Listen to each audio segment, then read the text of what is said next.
नमस्कार साथियों। एकलव्य एक बहादुर बालक था। वह जंगल में रहता था।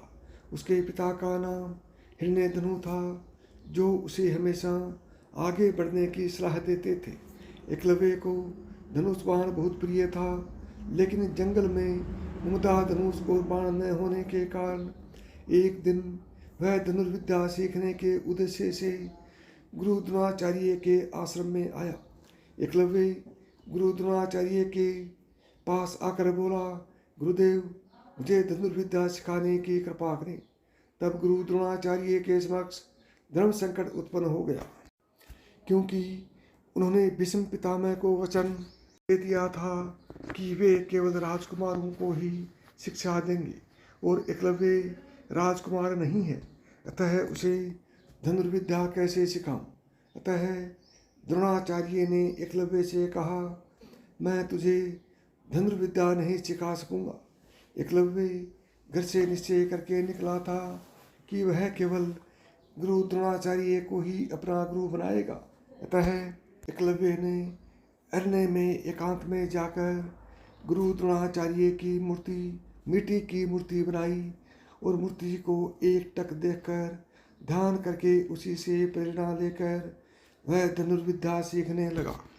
मन की एकाग्रता तथा गुरु भक्ति के कारण उसे उस मूर्ति से प्रेरणा मिलने लगी, और वह धनुर्विद्या में बहुत आगे बढ़ गया। एक बार गुरु द्रोणाचार्य पांडव एवं कौरव को लेकर धनुर्विद्या का प्रयोग करने अरण्य में आए। उनके साथ एक कुत्ता भी था, जो थोड़ा आगे निकल गया। कुत्ता वहीं पहुंचा जहां एकलव्य अपनी धनुर्विद्या का प्रयोग कर रहा था। एकलव्य के खुले बाल एवं फटे कपड़े देखकर कुत्ता भौंकने लगा। एकलव्य ने कुत्ते को लगे नहीं, चोट न पहुँचे और उसका भौंकना बंद हो जाए, इस ढंग से 7 बाण उसके मुंह में थमा दिए।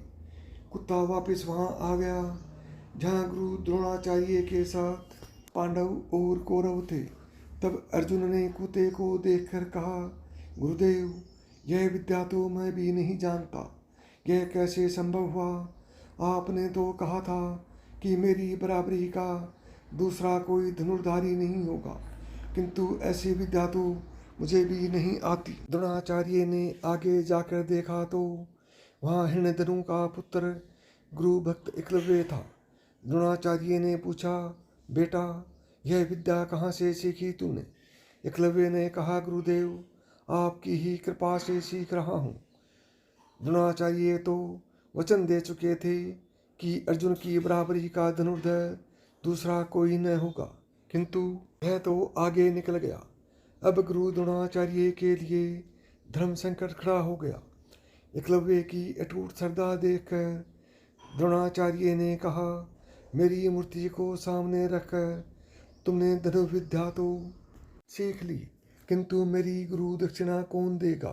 एकलव्य ने कहा, गुरुदेव, जो आप मांगे। द्रोणाचार्य ने कहा, तुम्हें मुझे दाहिने हाथ का अंगूठा गुरु दक्षिणा में देना होगा।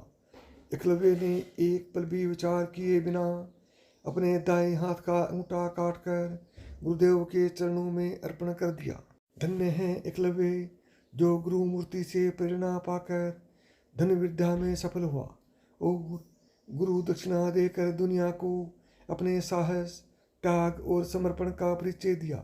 आज भी ऐसे साहसी धनुर्धर एकलव्य को उसकी गुरु निष्ठा और गुरु भक्ति के लिए याद किया जाता है।